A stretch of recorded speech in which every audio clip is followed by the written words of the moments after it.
wife said she had never seen it held before. Just goes to show there is.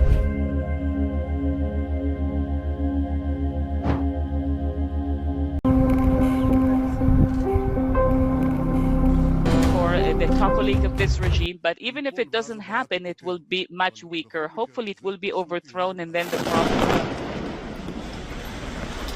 3 strange events happened in Jerusalem within 48 hours of each other.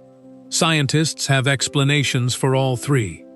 But when you see them together, the way they connect, you'll understand why thousands of people are asking if this is the sign Jesus specifically warned his disciples would appear. This is what they're finding. Over the next few minutes, we're breaking down what happened, what witnesses actually saw, and why the timing matters more than you might think. The answers could change how you see the world right now. On a regular afternoon in Jerusalem. Before we continue, don't forget to subscribe to our channel for more awe-inspiring stories of faith, survival, and miracles. Something changed without warning. The sky began to darken. Not gradually like sunset, fast. Within minutes, a massive sandstorm moved toward the holy city. Winds picked up, dust rose from the desert, and by the time most people realized what was happening, visibility had dropped to almost nothing. Witnesses described the experience the same way. The light disappeared. Streets that were crowded moments before became shadowy and hard to see. Market vendors scrambled to cover their goods.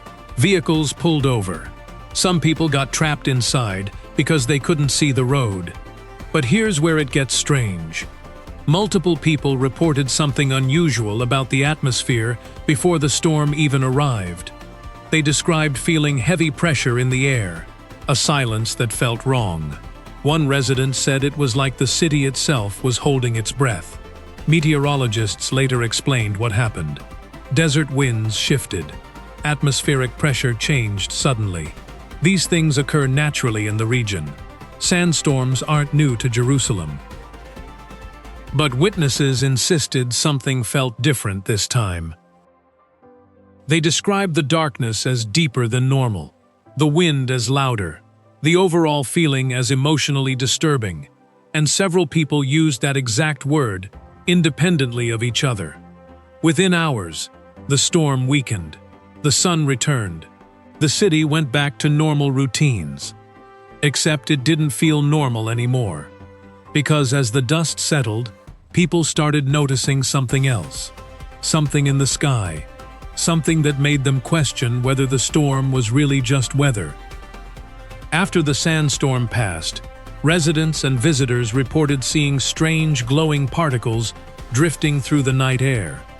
Videos started appearing online. The footage showed red-orange fragments moving slowly through darkness. Some people initially thought buildings were on fire nearby. But when they looked around, there were no flames, no smoke, no damage. What made this stranger was what people reported feeling. Several witnesses claimed the particles felt warm when they touched their skin. But they didn't burn clothing. They didn't cause any marks or injuries. They just felt like heat without the danger. Scientists offered an explanation relatively quickly. Atmospheric dust, they said, combined with electrical activity from the storm, could create unusual glowing effects. Chemical reactions between heat and suspended particles in the air. It makes sense on paper. But here's what people noticed that scientists struggled to explain. The particles seemed to have patterns. They didn't float randomly like normal dust or smoke. They moved in almost organized ways. Some witnesses described the motion as intentional, like something was controlling the flow. One person recorded video for over 3 minutes. The particles maintained consistent brightness the entire time. They didn't fade or disperse like normal atmospheric effects typically do. Experts maintained their scientific position. Natural explanations exist for everything people saw. Yet on social media, conversations shifted in a different direction. People began sharing biblical passages about fire falling from heaven, about signs appearing before times of change and upheaval. The glowing particles faded by morning. The sky cleared completely. Life returned to routine. Except now people were watching, waiting to see if something else would happen. And it did. While attention focused on what was happening above ground in Jerusalem, something equally significant was being uncovered beneath it. Archaeologists working near Mount Zion made an unexpected discovery. They found thick layers of ash buried deep underground, broken pottery scattered throughout, bronze arrowheads from the Babylonian era, fragments of expensive jewelry, all of it trapped beneath the earth for thousands of years. Researchers believe these items connect directly to one of the darkest moments in Jerusalem's history. In 586 BC, King Nebuchadnezzar's armies destroyed the city. They burned Solomon's temple to the ground. This destruction layer, the ash, the broken objects, the arrowheads, appears to be physical evidence of that exact event. The condition of these artifacts is remarkable. Blackened stone, burned debris, everything preserved as if the destruction froze in time, waiting to be discovered. Historians confirmed the findings matched biblical accounts described in ancient texts. The evidence was strong, the connections were clear. So why did this discovery unsettle so many people online? Long before Babylon destroyed Jerusalem, prophets warned the city repeatedly. They talked about judgment, about spiritual rebellion, about consequences for ignoring warnings. Those messages were ignored. The city was consumed by fire. People began making a connection, a troubling one. The excavation beneath Mount Zion was revealing the consequences of a civilization that didn't listen to warnings. And now, thousands of years later, unusual events were happening above that same ground. But the discoveries underground weren't finished. Workers continued digging carefully through the ancient ruins. They found more chambers, more sealed passages, and inside one hidden chamber, buried beneath layers of stone and dust for centuries, they uncovered something that made people pause. A tiny golden cross, heavily aged, remarkably preserved. It was just beginning. The Golden Cross discovery sparked something different in online discussions. This small object represented early Christian pilgrims, or believers, who lived through dangerous times in Jerusalem. Nearby, researchers found traces of blackened candle residue on cave walls, evidence suggesting this hidden chamber may have been used for secret prayer gatherings during periods of persecution. For historians, this was interesting archaeology. For believers, it carried deeper meaning. The early Christians who left this cross behind worshipped during darkness and threat. They maintained faith when circumstances made faith difficult. They hid to pray. They endured. They survived. And that survival connected to something Jesus said. In Matthew 24, Jesus warned his disciples about specific signs that would appear before major events. He talked about darkness covering the land, about confusion and uncertainty spreading among people, about times when the world would feel unstable in ways that couldn't be easily explained. One verse stood out to many people. For nation will rise against nation, and kingdom against kingdom. There will be famines and earthquakes in various places. Jesus wasn't describing a single moment. He was describing a pattern, multiple signs appearing together, creating pressure, building tension. People began looking at the events of the past 48 hours through this lens. A sudden darkness covering the city, unexplained glowing particles, underground discoveries revealing past destruction, ancient objects surfacing, a hidden chamber revealing faith during difficult times. Individually, each event had explanations. Together, they started to feel like something else. Not necessarily proof of anything, but a pattern that was hard to ignore, especially when people learned what happened next. Because after the storms cleared and the glowing particles faded, something else emerged. Something in the sky. something that made people stop and genuinely question what they were witnessing. Late at night, multiple residents reported seeing an unusual light appear above the Temple Mount. The light was sudden, no buildup, no warning. One moment the sky was normal. The next, a concentrated flash appeared directly above one of the most significant religious locations in the world. Witnesses described the intensity as sharp and focused, not like lightning, which scatters, not like a meteor, which trails across the sky. This was a clean, defined presence that held briefly before disappearing. But what witnesses reported seeing within that light made the moment even stranger. Multiple independent observers described seeing luminous human-like figures positioned within the light. The forms appeared to move in controlled, fluid ways, almost like gliding or hovering. The motion wasn't mechanical. It wasn't like any aircraft anyone had seen. The figures were described as upright shapes, with extended appendages resembling wings. A faint glow surrounded them. They seemed part of the light itself, rather than separate objects. Within moments, everything vanished. No verified footage captured the event. No radar data confirmed aerial movement. No official explanation emerged from authorities. The entire account relied on human observation and eyewitness descriptions. But here's what made it significant. Multiple witnesses in different locations reported the same core details: the figures, the movement, the sense that something deliberate was happening, not random, but intentional. People immediately connected this to biblical passages. In Hebrews 1:14, Scripture describes heavenly beings as ministering spirits sent forth to minister. In Luke 1:26, an angel appears to Mary. These accounts describe beings capable of appearing, moving, and disappearing within moments.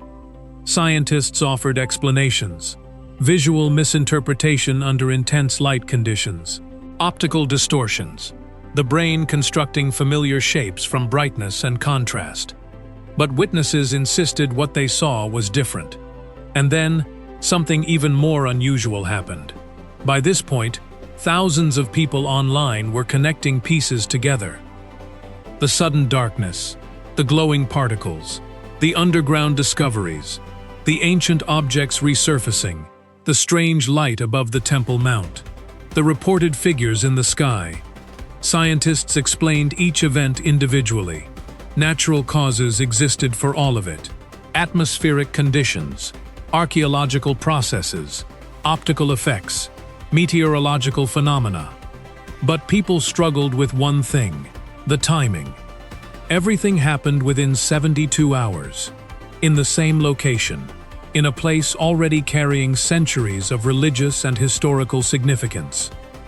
One woman from Jerusalem posted online, "I've lived here my entire life. I've seen storms, I've seen weather, but I've never felt what I felt in the last 3 days." Her comment received thousands of responses. Most agreed. The events themselves might be explainable individually. But the combination felt different. The atmosphere felt heavier. The sense that something larger was unfolding felt real to people who experienced it. Religious scholars began discussing the patterns openly. In Joel 2, the prophet describes a day of darkness, clouds, and thick gloom. In Luke 21, Jesus talks about signs appearing in the sky that cause people to wonder what's happening. In Revelation, there are descriptions of light and presence appearing unexpectedly. None of these passages describe exactly what happened in Jerusalem, but the imagery felt similar enough to make people pause. The question became, why would all these events happen together now? Some suggested it was coincidence, clustering of natural events that merely seemed connected. Others believed something intentional was occurring, a message, a warning, a sign. But neither explanation changed the fact that thousands of people felt something shift in Jerusalem. The city didn't feel ordinary anymore.